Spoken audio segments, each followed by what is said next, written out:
sejam todos bem-vindos. Estamos aqui hoje com a doutora Érica, dando continuidade ao nosso projeto Mês do Advogado 2021.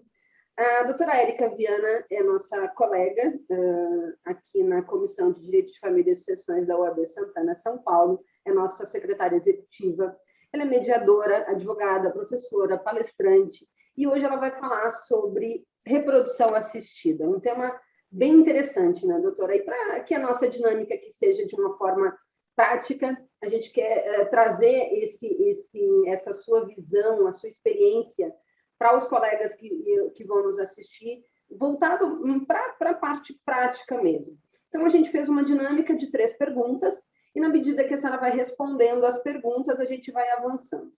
Então, já indo imediatamente, doutora, para a primeira pergunta, porque eu sei que a gente tem muita coisa para lhe ouvir aqui, tem muita coisa para a senhora falar, e queremos lhe ouvir. A primeira pergunta: quais legislações temos atualmente em vigor acerca da reprodução assistida, doutora?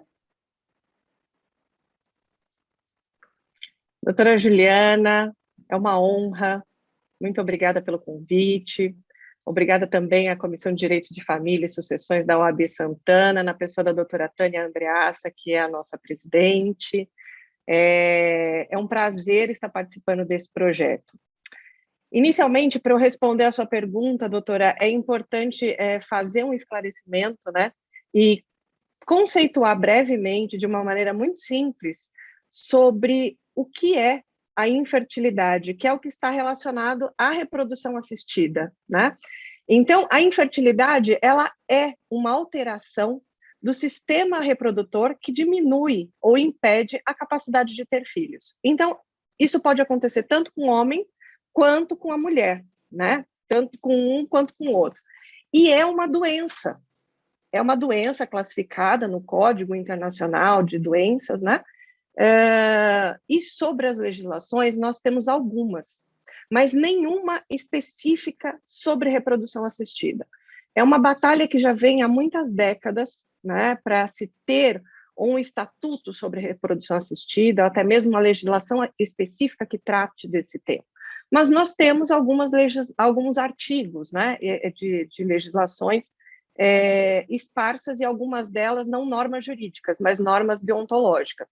Então, eu selecionei as que tratam de reprodução assistida para trazer aqui para os colegas, para que futuramente possam consultar e debruçar-se sobre a temática, para facilitar, inclusive. Então, nós temos no Código Civil, o artigo 1597, os incisos 3º, 4º e 5º, tratam da reprodução assistida. A Lei de Biossegurança, que é a 11.105 de 2005, no artigo 5º, também trata do tema. Temos também o provimento do CNJ, é o provimento 63. Ele trata da questão do registro de nascimento, dentre outros assuntos, né? Mas fala dos registros de nascimento, como que devem acontecer. Aí nós temos o Código de Ética Médica, e, de norma deontológica, nós temos a atual resolução 2294 de 2021, que foi editado pelo Conselho Federal de Medicina. É recentíssima, foi publicada no Diário Oficial agora, em junho, né, de 2021, está em vigor, mas nós temos um projeto de lei que está tramitando na Câmara, ele veio do Senado, e ele veio pelo senador federal Lúcio Alcântara, do PSDB, veio para a Câmara, está sendo tramitado na Câmara. É um projeto que tem muitos anexos de outros projetos de lei que também já existiam sobre a reprodução assistida, e é o que tem repercutido muito na mídia, nas redes sociais. Por quê? Porque com o projeto, da forma como ele está apresentado, há um retrocesso muito grande em relação à reprodução assistida. Mas, para o final, eu até pontuo alguns tópicos em relação a esse projeto de lei, tá? Doutora, nós temos também, na nossa legislação, resguardado o planejamento familiar. Então, nós temos no artigo 196 da Constituição Federal o direito à saúde para todos. Temos também no artigo 226, no parágrafo 7º da própria Constituição, o planejamento familiar como livre decisão do casal. E aí, nós temos também a legislação 9.263 de 96, que regulamenta o artigo 226 da Constituição Federal, e ele conceitua, né, a questão do planejamento familiar. E ele fala, né, nesse artigo 2º da lei, que entende-se por planejamento familiar o conjunto de ações de regulação da fecundidade que garanta direitos iguais de constituição, limitação ou aumento da prole pela mulher, pelo homem ou pelo casal.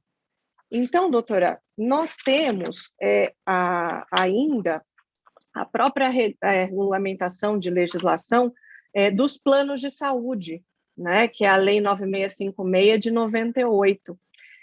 Esse é o arcabouço que nós temos hoje acerca dessas legislações que tratam ou do planejamento familiar ou ainda da própria reprodução assistida, mas nenhuma legislação específica nós temos hoje. Então, doutora, partindo já para a nossa segunda pergunta, quais são as principais mudanças trazidas pela nova resolução do Conselho Federal de Medicina, doutora? Doutora, nós tivemos algumas mudanças, né? Eu destaco 5, né, como principais. Nós tivemos um aumento em relação ao número de embriões transferidos e a faixa etária. Antigamente era uma idade menor, hoje nós temos, para mulheres de até 37 anos, a transferência de 2 embriões. Para mulheres com mais de 37 anos, são 3 embriões. Nós temos agora também previsto o tratamento de reprodução assistida para os casais homoafetivos, né? Temos também a possibilidade de doação de gametas, garantindo o anonimato da identidade de doadores e receptores, a exceção de revelar essa identidade no caso de doação de gametas para parentescos, quando um dos receptores é parente até o 4º grau, desde que não ocorra a consanguinidade. Nós temos também a criopreservação dos embriões, mas com um limite de até 8, não pode ser mais, é somente até 8 embriões. E nós temos também que o casal vai ter que obter uma autorização judicial para fazer o descarte de embriões. Ou seja, vai precisar constituir um advogado, ingressar com uma ação competente para fazer esse descarte de embriões. Então, não basta a simples autorização para esse descarte. Vai do juízo autorizando esse procedimento. E nós temos também a cessão temporária de útero, onde a cedente deve ter pelo menos um filho vivo e pertencer à família de um dos parceiros. Outros casos que fujam desta regra vão ser analisados pelos conselhos regionais de medicina.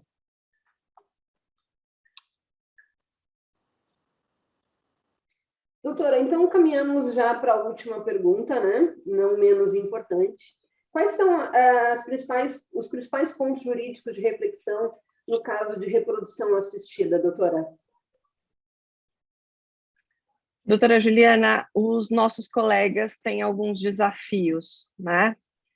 Principalmente em relação à filiação, essa questão do descarte de embriões, né? Tem uma questão aí envolvendo a bioética, o biodireito, que precisa ser avaliado pelo colega que estiver se debruçando num caso de reprodução assistida, além do direito médico, e também a questão do direito sucessório, também é algo que precisa ser pensado e discutido em relação a toda essa temática de reprodução assistida.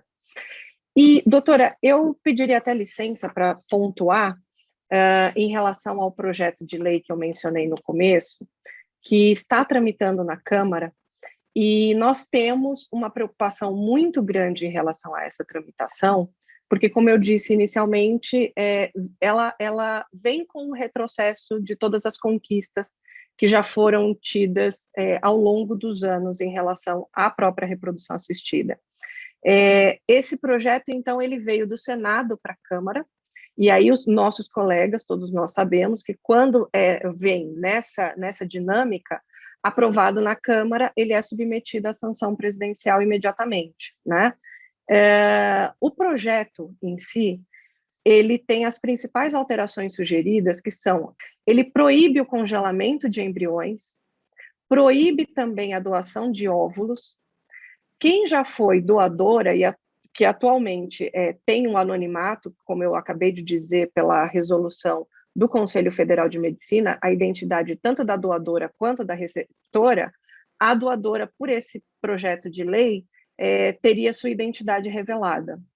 Então, também não vai poder ser feito biópsia embrionária, né, que hoje é feito muito exatamente para que esses embriões eles tenham condições e nenhum problema genético. Eu não consigo explicar com mais detalhes, porque, obviamente, eu não sou da área da medicina, mas dizem os médicos, pelo que a gente tem acompanhado, de que isso é imprescindível. Também proíbe tratamento de reprodução assistida para os casais homoafetivos, e ele também proíbe a substituição do útero, a barriga solidária. Então, esses são alguns pontos que eu entendo que sejam de grande importância para os nossos colegas estarem se inteirando. Então, o projeto está em tramitação na Câmara. Eu até recomendo que acessem, leiam, e, se possível, sendo empático com todos os casais que estão tentando esse aumento da prole ou a constituição da sua prole dentro do direito constitucional de planejamento familiar, que votem contra esse projeto de lei. Com certeza, doutora, é importante que a gente divulgue, multiplique essa informação, né? Porque é só através da informação que a gente vai conseguir sanar essas dúvidas e, inclusive, atacar esse retrocesso, né? Porque se ele é aprovado, temos aí... A reprodução assistida para essas famílias e para esses casais, ela vai se tornar praticamente inviável aqui no Brasil. Inviável e comprometida, né? Seriamente comprometida. Então, nós temos aqui também o dever, né, doutora, de levar essa informação para os colegas, para a sociedade de uma forma em geral. E a gente também gostaria já de deixar aqui, doutora, o convite para que a senhora possa voltar aqui e falar mais sobre esse assunto. Eu percebo que a senhora tem muito conhecimento e tem muito para contribuir à nossa comissão com relação a esse assunto. Eu vou pedir também, doutora, que a senhora possa deixar aqui o seu contato, caso alguém queira fazer uma pergunta, alguma coisa que seja possível que a senhora possa responder. A senhora pode deixar os seus contatos nas suas redes sociais, por favor? Claro, doutora. Novamente é um prazer estar aqui. Sempre que precisar, contem comigo. Eu realmente estou à disposição. Bom, o meu e-mail é erica@adverericaviana.com e o meu Instagram é o @adverericaviana. Então, é possível fazer o contato tanto pelo Instagram quanto por e-mail, e eu terei o maior prazer em estar esclarecendo dúvida dos colegas. E, de qualquer forma, se o pessoal quiser direcionar as perguntas para a nossa comissão, a doutora Érica é a nossa secretária executiva e está à disposição para responder. Eu convido os colegas a permanecerem com a gente aqui durante essa semana. A gente vai divulgar alguns vídeos, doutora, para comemorar o nosso mês do advogado, 2021. E agradeço mais uma vez a sua presença. Indiscutivelmente, a senhora abrilhantou aqui a nossa tarde.